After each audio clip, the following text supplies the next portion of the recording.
Hello everyone, welcome back to the channel. Guys, आज मैं एक न्यू कोरियन ड्रामा एक्सप्लेन करने वाली हूँ जिसका नाम है हु इज शी।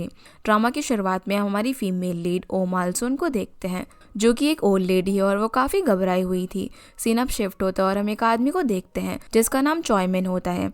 वो एक अकेडमी चलाता है, पर उसके सामने एक और लेडी अपनी अकेडमी शुरू कर रही थी जिससे कि चॉयमिन बिल्कुल भी खुश नहीं था और वो इस बात को लेकर उस लेडी से लड़ रहा था। उसकी बात उसे पता चलता है कि चॉयमिन ने इस लेडी को पहले अपने पास काम पर रखा था जहाँ उसने उसे रहने की जगह और मुश्किल हालातों में भी सैलरी दी। लेकिन वो लेडी उसे सुनाते हुए बोलती है कि आजकल एथिक्स की बात करने का ज़माना नहीं रहा, जो सुनकर चॉयमिन जाकर उसके बोर्ड पर ही लेट जाता है और हिलने से मना कर देता है। पर तभी वहाँ पर वही ओल्ड लेडी मालसुन आ जाती है जिन्हें हमने शुरुआत में देखा था। वो चॉयमिन की मदर इन लॉ है जो उसको यहाँ से चलने के लिए समझाती है, पर वो तब भी नहीं मान रहा था। लेकिन जब चॉयमिन देखता है कि उसकी बेटी भी ये सब देख रही है तो वो तुरंत ही बोर्ड से हट जाता है।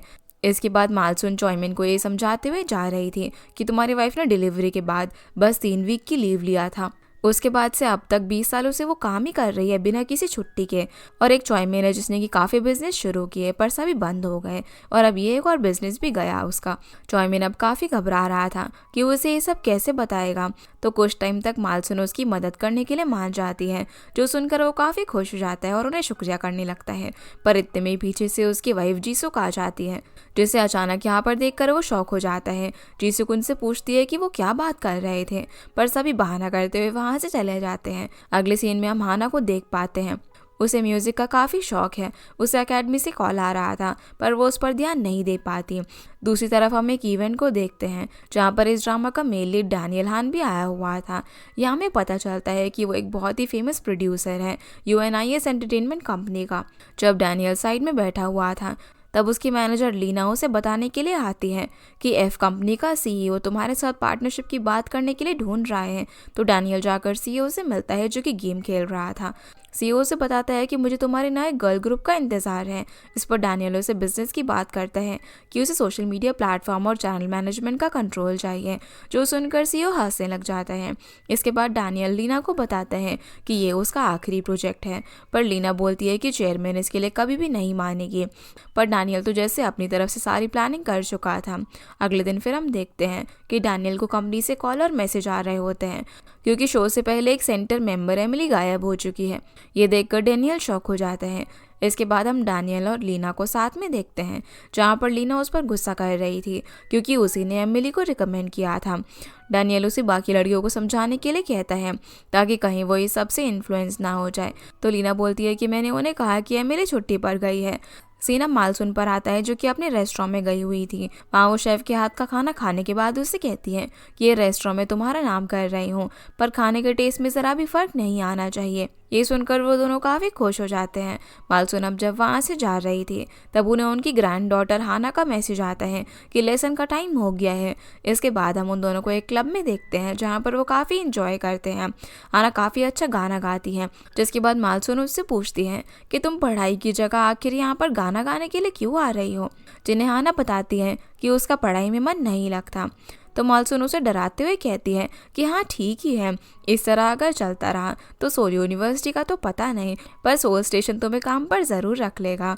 इसके बाद मालसुन की गाना गाने की बारी आती है, लेकिन उम्र ज़्यादा होने की वजह से वो ठीक से गा नहीं पा रही थी, जिन्हें हाना सिखाने लगती है कि उन्हें कैसे गाना है। पर मालसुन इमोशनल हो जाती है कि अपनी उम्र की वजह से वो अब ठीक से गा भी नहीं पाती।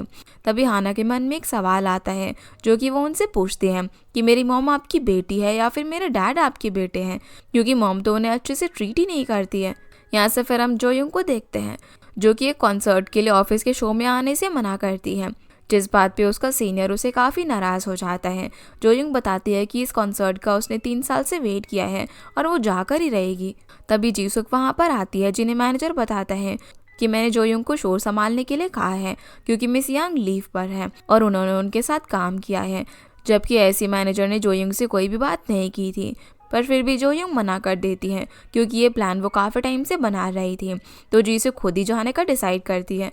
दूसरी तरफ हम डैनियल के मैनेजर को देखते हैं जो कि टीम की बाकी लड़कियों से एमिली के जाने का कारण पूछने की कोशिश कर रही थी, जिस पर सबके पास अलग अलग जवाब थे। कोई कह रहा था कि वो प्रेग्नेंट थी, तो किसी को लग रहा था कि वो भाग गई या फिर वो अपनी मॉम से मिलने के लिए यूएस चली गई। तभी डैनियल वहाँ पर एमिली के पासपोर्ट के साथ आता है जो कि अब तक उन्हीं के पास था, मतलब कि वो यूएस तो नहीं गई थी। सीना वापस जीसुक पर आता है जो कि शाम को जब घर वापस आती हैं तो मॉम से डैड की डेथ एनिवर्सरी मनाने की बात करती हैं, पर मॉम बोलती है कि वो हमें बिना बताए छोड़ गए थे, वो कहाँ पर है हमें ये भी नहीं पता, तो हम उनकी डेथ एनिवर्सरी कैसे मना सकते हैं।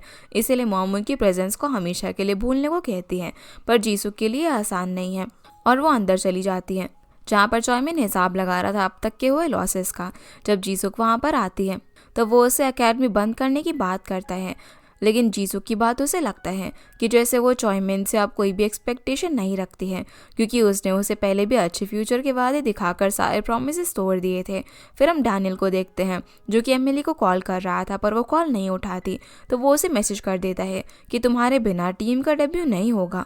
जिसके बाद डैनियल कंपनी की चेयरवुमन के साथ डिनर कर रहा था, जहाँ डैनियल एक तरह इस प्रोजेक्ट को अपना लास्ट प्रोजेक्ट बताता है और इसके बाद घूमने की बात करता है, पर चेयरवुमन जैसे उसकी बातों को नज़रअंदाज कर देती है और उन्हें अच्छे से खाना देने के लिए कहती है।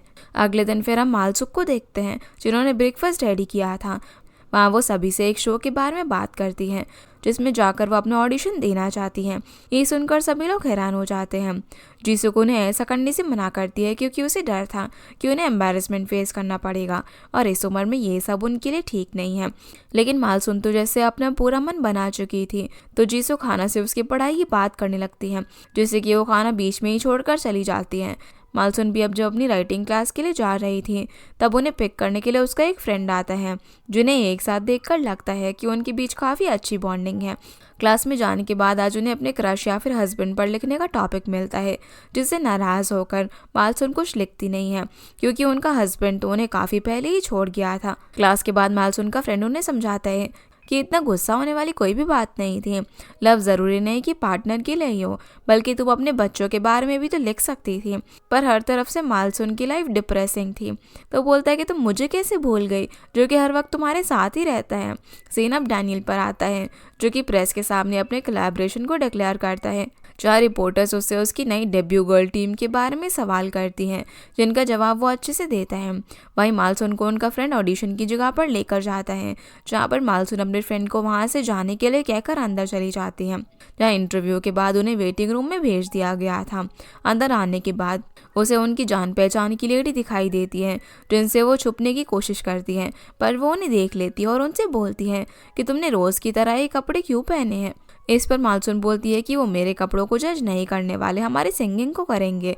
इतने में मालसुन का नाम लिया जाता है ऑडिशन के लिए, जहाँ पर डैनियल और चेयरवुमन भी परफॉर्मेंस देखने के लिए आए हुए थे।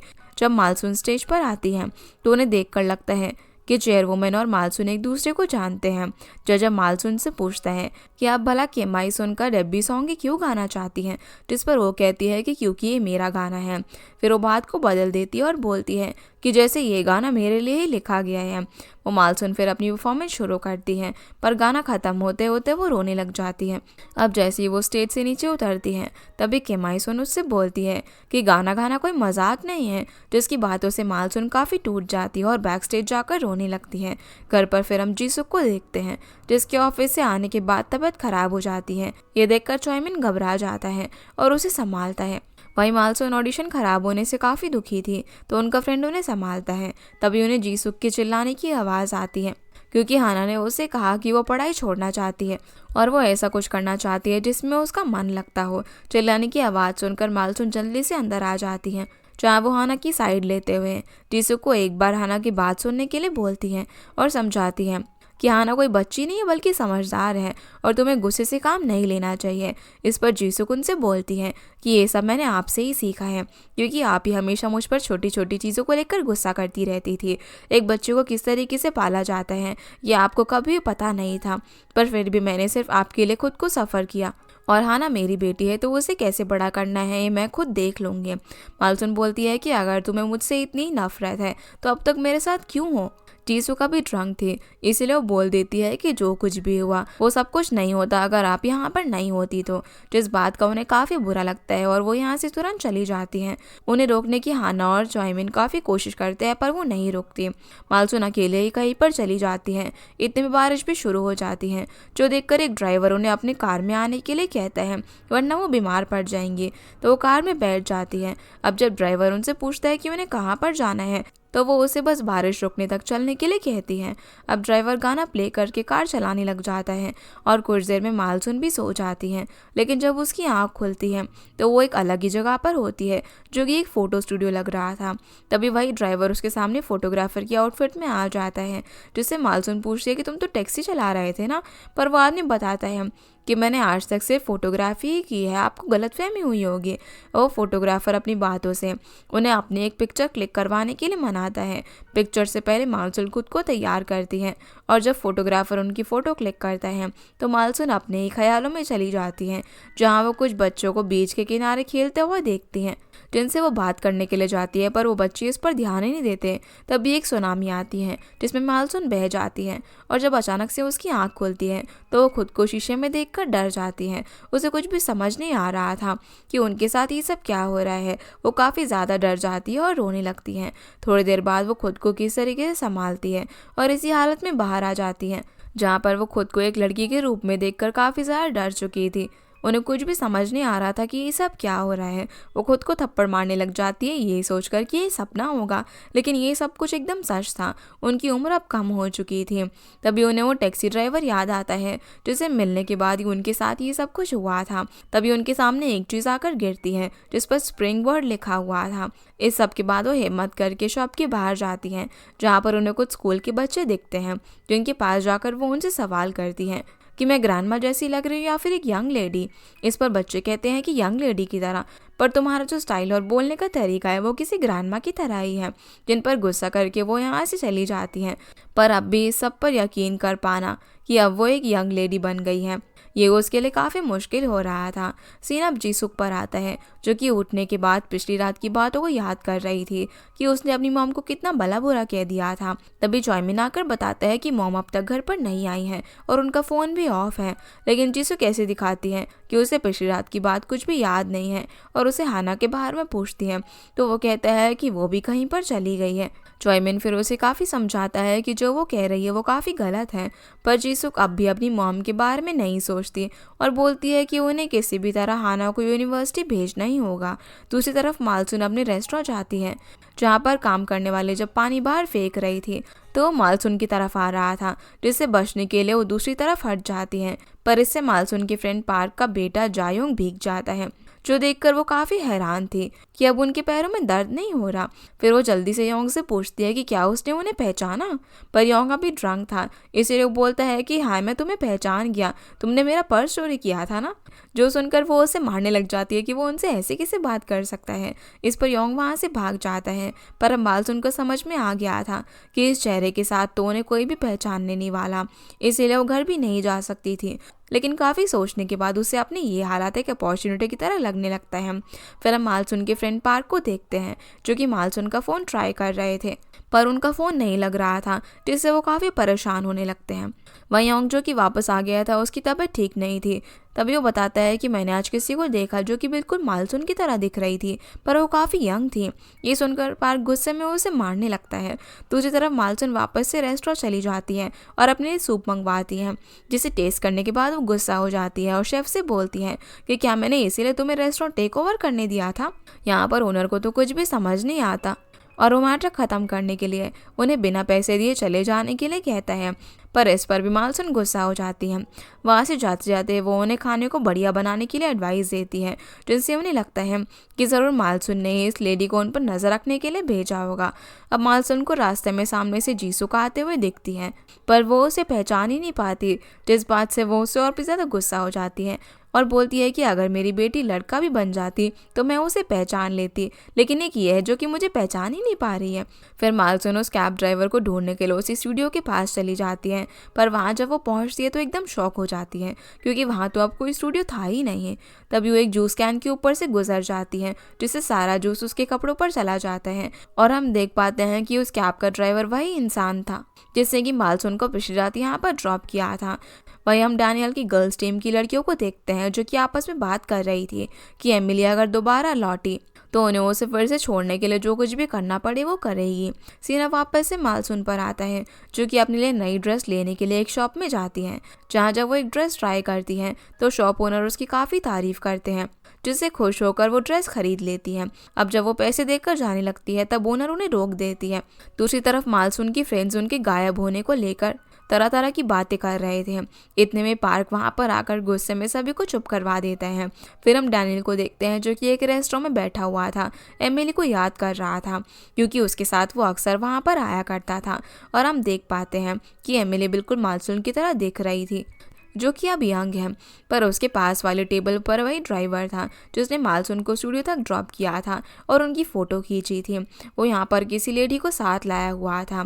भाई मालसून किसी रॉयल सैलून के आगे से गुजरती है, जहाँ सीन 50 साल पहले शिफ्ट होता है और हम एक लड़के को वहाँ पर सिंगिंग करता हुआ देखते हैं। उस टाइम मालसून वहाँ पर वेट्रेस की जॉब किया करती थी। उस सिंगल लड़के का ग्रुप उसे उसके ऑफ टाइम के बाद अपने साथ पार्टी में शामिल कर लेता है। सभी के जाने के बाद वो लड़का मालसून की मदद करता है म्यूजिक सिखाने में, और फिर वो दोनों साथ में परफॉर्म भी करते हैं, जिसमें मालसून गाना गाती हैं और उनकी आवाज़ सभी को काफ़ी पसंद आती है। सीन फिर प्रेजेंट में आता है, जब मालसून उस बार के अंदर जाती है तो वहाँ की वेटर उन्हें अपने लिए कुछ ऑर्डर करने के लिए कहती है, लेकिन मालसून को कुछ भी समझ नहीं आ रहा था कि वो कैसे ऑर्डर करे, जिसमें उन्हें काफ़ी टाइम लग रहा था और लाइन लंबी हो जाती है। तभी हाना वहाँ पर आती है और उनकी मदद करती है। हाना को यहाँ पर देखकर मालसून काफ़ी हैरान थी और पूछती है कि वो यहाँ पर क्या कर रही है। इस पर हाना पूछती है कि क्या आप मुझे जानती हो, जिसका जवाब मालसून नहीं दे पाती है। हाना फिर उनका ऑर्डर करके गायब हो जाती है। तभी स्टेज पर हाना का नाम अनाउंस किया जाता है, क्योंकि अगली परफॉर्मर वही थी। उसका नाम सुनकर मालसून स्टेज के पास आ जाती है और देखती है कि हाना गाना गा रही है। वो काफ़ी अच्छा गा रही थी, इसीलिए सबके साथ मालसून भी उसके गाने को एंजॉय करने लगती है। फिर परफॉर्मेंस के बाद सभी लोग वापस जा रहे थे तो मालसून हाना के पास आ जाती है, जिन्हें दोबारा देखकर हाना बोलती है कि मैंने कहा ना मैं आपको नहीं जानती। पर मालसून बोलती है कि मैं तो तुम्हें तुम्हारे पैदा होने से जानती हूँ, तुम्हारी ग्रैंडमा का नाम मालसून है ना। जो सुनकर वो हैरान हो जाती हैं। वो दोनों अब एक कैफ़े में जाते हैं, जहाँ पर मालसून हाना से झूठ कहती है कि वो मालसून की फ्रेंड की ग्रैंड डॉटर है, जिस पर हाना यकीन कर लेती है। मालसून अब भी उसे उसकी ग्रैंडमा की तरह ही बात कर रही थी, जो हाना को पसंद नहीं आता और वो उस पर गुस्सा करने लगती है। तो मालसून फ़ोन निकालकर उसके पेरेंट्स को कॉल करने लग जाती हैं, ताकि वो उन्हें बता सके कि हाना पढ़ाई करने के बजाय यहाँ पर है। ये देखकर हाना उन्हें रोक लेती है ऐसा करने से, पर तब वो अपनी ग्रैंडमा जैसे फ़ोन उसके पास नोटिस कर लेती है, जिसे मालसून जल्दी से छुपा लेती है। हाना उनसे बोलती है कि क्या तुम्हारे पास यहाँ पर रहने के लिए जगह है। यहाँ से हम देखते हैं कि उस शॉप में मालसून जब ड्रेस खरीदने के लिए जा रही थी तब शॉप ओनर उसकी एक फ़ोटो क्लिक करती है, क्योंकि उनकी ये शॉप न्यू है और इस ड्रेस में उसकी फ़ोटो पोस्ट करना चाहती थी, जिसके लिए मालसून $20 के बदले मान जाती है। और फ़ोटो क्लिक कराने के बाद ओनर इस फ़ोटो को अपलोड कर देती है। लेकिन ये फ़ोटो अब डैनियल तक पहुंच चुकी थी और वो इस फ़ोटो वाली लड़की को एमिली की जगह रखने के लिए सोच लेता है, क्योंकि उसे ये काफ़ी पसंद आई थी। इसीलिए डैनियल तुरंत उसे ढूंढने के लिए उस शॉप की तरफ निकल पड़ता है। सीन अब जीसुक के ऑफिस में आता है, जहाँ पर उसे पता चलता है कि उसे डायरेक्टर की पोस्ट के लिए प्रमोट कर दिया गया है, जिसके लिए सभी उसे कॉन्ग्रेचुलेट करते हैं। पर जिसकी पोस्ट पर जीसुक प्रमोट हुई थी उसे कॉन्ट्रैक्ट खत्म होने के बाद जाना पड़ रहा था, जिससे कि जीसुक को बुरा लगता है। वही हाना जब मालसून को गुड बाय कहकर जा रही थी तो वो उसका हाथ पकड़ लेती है और बोलती है कि मेरे पास रहने के लिए जगह नहीं है। दूसरी तरफ डैनियल उस लड़की के बारे में पता करने के लिए उसी शॉप में पहुंच जाता है, जहां ओनर की बातों से पहले डैनियल को लगता है कि उन्होंने उसे पहचान लिया, पर उन्हें तो वो पार्ट टाइम जॉब के लिए आया हुआ लड़का लगता है। तो वो उन्हें अपना चेहरा अच्छे से दिखाता है और कहता है कि मैं यहाँ पर किसी के बारे में पता करने के लिए आया हूँ। फिर वो उन्हें वो फ़ोटो दिखाता है और उसके बारे में पूछता है। जब वो उन्हें रीज़न पूछती है तो डैनियल कहता है कि मैं इसे अपनी एजेंसी के लिए रिकमेंड करना चाहता हूँ। ये सुनकर ओनर और उनकी एम्प्लॉय उसे ढूंढने में इंटरेस्टेड हो जाते हैं, क्योंकि इससे उनका स्टोर और भी ज़्यादा पॉपुलर हो जाता। फिर हम हाना को देखते हैं, जो कि मालसून को अपने साथ कैरियोके लेकर जाती है, जहाँ मालसून अपना फेवरेट गाना काफ़ी अच्छे से गाती है, जिससे कि वो काफ़ी खुश हो जाती हैं क्योंकि वो अपनी ओल्ड एज में गा नहीं पा रही थी और अब गा सकती थी। हाना भी बोलती है कि ये गाना तो मेरी ग्रैंडमा का भी फेवरेट है। वहीं हम डैनियल को देखते हैं जो कि एमिली की तलाश में यहाँ तक आ गया था क्योंकि शॉप ओनर से उसे यही पता चला था। तभी वो एक रूम में एमिली को देखता है, पर मालसून को तभी पेट दर्द हो जाता है। वो जल्दी से वॉशरूम की तरफ भागती हैं। तभी उन्हें पता चलता है कि उनके पीरियड्स आ गए हैं। अब वो जल्दी से अपने लिए सैनिटरी नैपकिन लेने के लिए स्टोर जाती हैं, पर वहाँ पर उन्हें सभी के सामने इसे खरीदने में काफ़ी ऑकवर्ड लग रहा था। वो किस तरीके से हिम्मत करके जल्दी से पैक उठाकर जाने लगती हैं तो डैनियल से टकरा जाती है जो कि उनका वो पैकेट उठा लेता है। ये देखकर मालसून हैरान हो जाती है कि ये लड़का करना क्या चाहता है, जिसे नज़रअंदाज करके अब वो जाने लगती है। पर डैनियल उसे रोक लेता है कि अब तुम मुझे पहचान भी नहीं रही हो, तुम मेरी इजाज़त के बिना आपसे कहीं पर भी नहीं जा सकती। मालसून बोलती है कि रेस्ट रूम भी नहीं, जिसके लिए डैनियल बाहर उसके लिए वेट करने लग जाता है। अब जब मालसून बाहर आती हैं तो डैनियल वहीं पर था, पर उसके पास जाने के बजाय मालसून हाना के पास चली जाती है जो उन्हें बताती है कि कल उनका यूनिस कंपनी में ऑडिशन है ताकि वो वहाँ पर ट्रेनिंग के तौर पर एंट्री ले सके, जिसके बाद वो चली जाती है। तब डैनियल फिर मालसून के पास आता है और उससे पूछता है कि तुम्हारा एक्सीडेंट हुआ है क्या, जो तुम सब कुछ भूल चुकी हो। वो उसे चेक करने लगता है। मालसून को लगता है कि वो उसे छेड़ रहा है तो उस पर चिल्लाने लग जाती है और उसे एक ओल्ड लेडी की तरह ज्ञान देती है। अब उन्हें इस तरीके से हाना दूसरी तरफ से देख रही थी। उसे लगता है कि वो लड़का मालसून को परेशान कर रहा है तो वो वीडियो शूट करने लग जाती है। डैनियल फिर मालसून को एमिली की ऑडिशन वीडियो दिखाता है जो देखकर वो हैरान रह जाती है। डैनियल उससे बोलता है कि सिर्फ तुम ही आइडल बनोगी और उसके बाद मैं फ्री हो जाऊंगा, आपसे हम दोनों का यही गोल होगा। डैनियल उसे फिर अपना कार्ड भी देता है ताकि वो फिर से कहीं ये सब भूल ना जाए। वहीं हाना डैनियल का जब चेहरा देखती है तो हैरान हो जाती है कि इन दोनों का क्या कनेक्शन है, पर तब तक मालसून और डैनियल दोनों ही वहाँ से जा चुके थे। मालसून तो उस कार्ड को फेंकने वाली थी, पर उन्हें हाना की बात याद आती है कि वो यहीं पर अपना ऑडिशन देने वाली है। सीन फिर चॉयमिन पर आता है जो कि अपनी मदर इन लॉ को काफ़ी मिस कर रहा था। तभी उसे जीसुक का कॉल आता है। वो भागता हुआ उसके पास जाता है जहाँ वो उसे बताती है कि मैंने बस तुम्हें मेरे साथ वॉक करने के लिए बुलाया था। इस पर वो उससे पूछता है कि क्या तुम्हारे साथ कुछ हुआ है, तो वो उसे बताती है कि मैं डायरेक्टर की पोस्ट के लिए आज प्रमोट हो गई। ये सुनकर वो उसके लिए काफ़ी खुश होता है और दोनों सेलिब्रेशन की प्लानिंग करते हुए घर आते हैं जहाँ पर मालसून भी थी और वो सारी बातें सुनकर भी उनके सामने नहीं जा सकती थी। अगले दिन फिर हम डैनियल को ऑफिस में देखते हैं जो कि फ़ोन को देखते हुए एमिली की कॉल का वेट कर रहा था। तभी उसकी एम्प्लॉय आकर बताती है कि एमिली वापस आ गई है, तो वो और लीना जल्दी से उससे मिलने के लिए जाते हैं। अब वो लोग आमने सामने बात करते हैं जहाँ पर मालसून उसे बोलती हैं कि अगर मैं वो पर्सन ना हो जिसे तुम एमिली समझ रहे हो, लेकिन डैनियल इस बात को एक्सेप्ट करने से ही मना कर देता है कि वो एमिली नहीं है। पर मालसून नहीं चाहती थी कि वो किसी और का फेम खुद रख ले, लेकिन डैनियल अब भी अपनी बातों पर ही अड़ा हुआ था और वो एमिली यानी कि मालसून से बोलता है कि तुम्हारे पास डेब्यू के लिए बस 3 महीने ही बाकी है। इतना कम टाइम सुनकर मालसून हैरान हो जाती है, वो ये सब इतना जल्दी कैसे सीखेगी। ऑफिस के बाहर फिर हम कार को देखते हैं जिसमें से ओल्ड मालसून बाहर निकलती है और वो ऑफिस में डैनियल से मिलने के लिए आई हुई थी, पर गार्ड उसे रोक लेते हैं। तो मालसून बोलती है कि मुझे एमिली के बारे में उससे बात करनी है, तो गार्ड उसे अंदर पूछने के लिए जाते हैं, पर तब तक मालसून चुपके से अंदर चली जाती है। वहीं हाना भी अपने ऑडिशन के लिए आई हुई थी और वो अपनी ग्रैंडमा की झलक देख लेती है, पर वो यहाँ पर क्या कर रही थी समझ नहीं आता। अंदर ओल्ड मालसून जब आगे बढ़ती है तो रेस्टोरेंट से यंग वाली मालसून बाहर निकल जाती है और दोनों एक दूसरे को देखकर शॉक रह जाते हैं क्योंकि शायद उन दोनों की सोल्स आपस में एक्सचेंज हो गई थी। और इसी के साथ हमारा ये एपिसोड यहीं पर ख़त्म हो जाता है। तो गाइस ये थी आज के वीडियो एंड आई होप आप लोगों को ये वीडियो पसंद आई होगी, तो इस वीडियो को लाइक कर चैनल को सब्सक्राइब जरूर कीजिएगा। आपसे फिर मिलते हैं इस ड्रामा के अगले एपिसोड में, तब तक के लिए गुड बाय।